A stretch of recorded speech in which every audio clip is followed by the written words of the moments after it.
A great warrior stood in the center of the Aztec capital of Tenochtitlan. He was a prisoner, captured in the Flower Wars by the elite. He was tied to a giant stone wheel. He was to be sacrificed. Dark forces demanded this, but his captors did something unexpected. With drums beating and a giant crowd chanting, he was armed with a wooden sword of feathers to defend himself. He would have a chance. 4 Aztec warriors dressed as eagles and jaguars rose with bladed weapons, wooden maquiatos edged with obsidian, sharper than surgical steel. Their role in the ceremony was to kill the prisoner. Our prisoner's role was not to let them. The ceremony was held every year. It had to be. It was the second month. It was called the Flaying of Men. The Aztec gods demanded blood as tribute. It made the practice of sacrifice among them more unique than any other in the known history of the world. On a long enough timeline, most civilizations have practiced human and animal sacrifice. Also cannibalism, at least ritually, but none on the scale of the Aztecs. It was something that horrified the Spanish conquistadors in their early interactions. Writers like Bernal Diaz communicated what they saw. The images burned into their minds. Men were dragged to the top of the Aztec pyramid, the Templo Mayor, at the center of the capital of Tenochtitlan. These prisoners were laid on a sacrificial stone. Each of their arms and legs were held by a priest before another cut out their heart with an obsidian blade. It would be offered to the gods, put into a stone gourd and sometimes burned. The body would be rolled down the steep temple steps, covering them with blood while warriors waited at the bottom to hack off the head and limbs. They too had their purposes. That image that we are all familiar with is only one method that was used by the Aztecs. But there were many. In different ceremonies, often associated with the different Aztec months, they were 18, 20 days each. Captives might be burned alive. Others were celebrated for months before dying voluntarily. They would trick women and even drown children. Estimates vary wildly, but pretty commonly we will see historians project that the Aztecs would sacrifice up to 20,000 people per year. Those are actually on the low side of some of the numbers that you'll see. But they also built massive pyramids and aqueducts. They made floating gardens for a city that was home to 250,000 people. When Bernal Diaz, the Spanish conquistador, saw Tenochtitlan for the first time, he was in awe. He wrote, quote, "We were astounded. These great towns and shrines and buildings rising from the water, all made of stone, seemed like an enchanted vision. Indeed, some of the soldiers asked whether or not it was all a dream." End quote.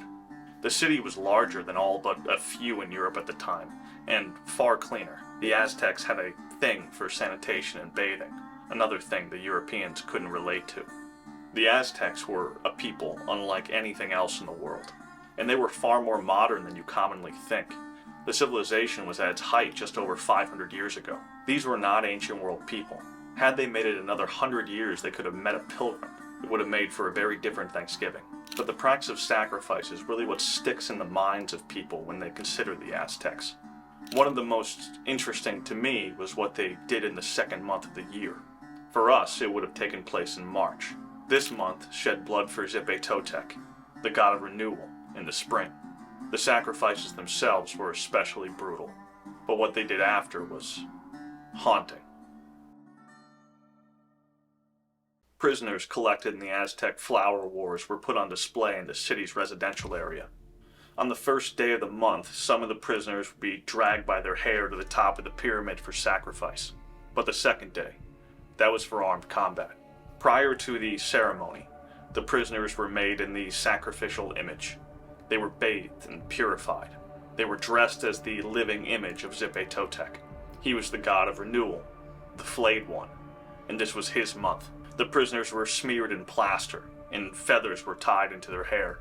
Their eyelids were painted black, and their lips were painted red. The Aztec ruler would invite kings from neighboring people all around to see the ceremony. These kings would bring gifts, and on arrival they would attend a feast. They were led to booths, decorated beautifully with flowers and reeds to wait for the ceremony. It was a spectacle. Prisoners of the Aztecs were brought out and put in a line at the place of skulls. It was the location of the skull racks at the city's center. The Aztecs were known for taking the heads of the sacrificed and mounting them on a rack as a sign of obedience and their blood debt to the gods. They were also a sign of their power to their neighbors and enemies. These skull racks held thousands of heads. There the prisoners danced willingly. They were expected to behave like men, to be brave, and to praise their own city. This was common of prisoners, even in the temple sacrifices. The surrounding tribes worshipped the same gods as the Aztecs. Gods like Geopolitical predated the arrival of the Aztecs into the Valley of Mexico. Those captured were fulfilling a duty to the gods who demanded blood, even their own. Priests and warriors disguised as gods and animals would join the ceremony. The warriors would carry macchiatos, ornately decorated with feathers and jewels. It was all part of the show. For the collected guests and the massive crowd of Aztec citizenry, the priest would sit, and another group of elders would join the ceremony, singing and dancing. Last, a high priest, dressed in golden armbands and a headband of feathers, would join in. He sat in the front and held a large black obsidian knife. It was time for the first prisoner to be brought forward. He would stand on top of a stone wheel carved for the ceremony. It was covered in depictions of Aztec glory and battle. The stone took weeks to prepare. Some were up to 12 feet across, but others in different years would be smaller. A rope would be attached to a hole in the middle. It would be tied around the neck, waist, or ankle of the prisoner. It was only long enough for the prisoner to be able to walk around the perimeter of the circle. He would then be given a shield and a macchiato. But the macchiato wasn't bladed with obsidian. The edges were coated in feathers. The usually deadly, sharp weapon was now just a wooden club. As the prisoner stood on the stone, the high priest would rise from his seat. He would approach the prisoner to check his ties, and he would walk around the stone twice to sanctify it. A man disguised as an ocelot would give the prisoner wooden balls to defend himself with. He would also add a little divine wine to drink before withdrawing. After a moment, one of the eagle or jaguar warriors would go up to the victim with his shield.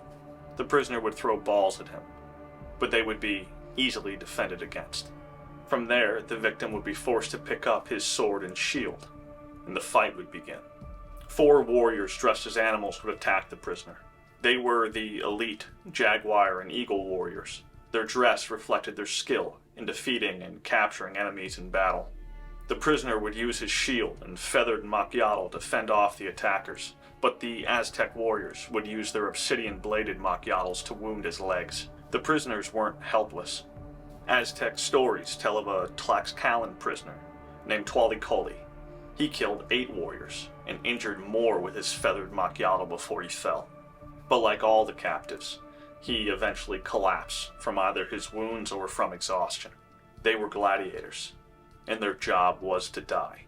The prisoner would then be disarmed, and the priest would grab the wounded man and drag him to a different sacrificial stone, either nearby or at the top of the Templo Mayor. The high priest, with the golden armbands and feathered headband, would use his obsidian knife to cut out the heart of the defeated warrior and drop it in a painted gourd of a jaguar or an eagle. The warrior who had captured the sacrifice victim would be standing by during this time. He would be given part of the captive's blood. The body would be cut up and later eaten by the warrior and his family. It was a form of ritual cannibalism, the belief being that those who ate the man would inherit his courage. This ritual would continue until each of the prisoners lined up in front of the skull racks was defeated and sacrificed. But that's not where it ends. After the gladiatorial matches were finished, the victim would be flayed, and the skin would be worn like a suit for a month. The people wearing the skins were called the zipaim, or the skinned ones. In the artwork of the Aztec codices, you can see what the skinned ones look like.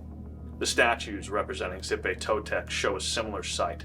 If you look closely, you can see that he's wearing skin. To the Aztecs, the new growing season was like a shed, and new life was emerging from the old. Another interpretation is that wearing a skin was meant to symbolize a live seed inside of a husk of an ear of corn. Regardless, the zipaim dressed in the skin of their victims and would parade around the city engaging in mock battles and soliciting for gifts and money to supply an entire festival at the end of the month. Over the course of 20 days, the skin was worn. The Zipaim were said to have smelled like dead dogs. As they wore the skin, they didn't bathe for 20 days. It rotted off of them. At the end of the 20 days, those who had captured the prisoners hosted a feast. They used the donations that had been collected by the skinned ones. Only then were they allowed to remove the skins, which were buried in a cave beneath a temple. But the bones of the victims were kept by the captor. They would be used in ceremonies even when the month was over. At this point, it was late March, and the Aztecs were now waiting for the rains, and had a new month to celebrate the rain god. The month for Zipetotec, the flayed one, is only one of 18 of the Aztecs. Let me know if you want to see the others. Thanks for watching the video. I hope that you enjoyed it. I apologize for being gone for a while, but I have been busy. I will be back moving through the end of the year, however, with minimally a new video every single month. Be sure to subscribe to not miss any of those. If you enjoy what you see, please take a minute and leave a like and comment. It helps get the video to more people. And if you really like the channel, take a look at the Patreon. I have big long-term goals for this channel, and that will help me reach them. I'll see you all soon.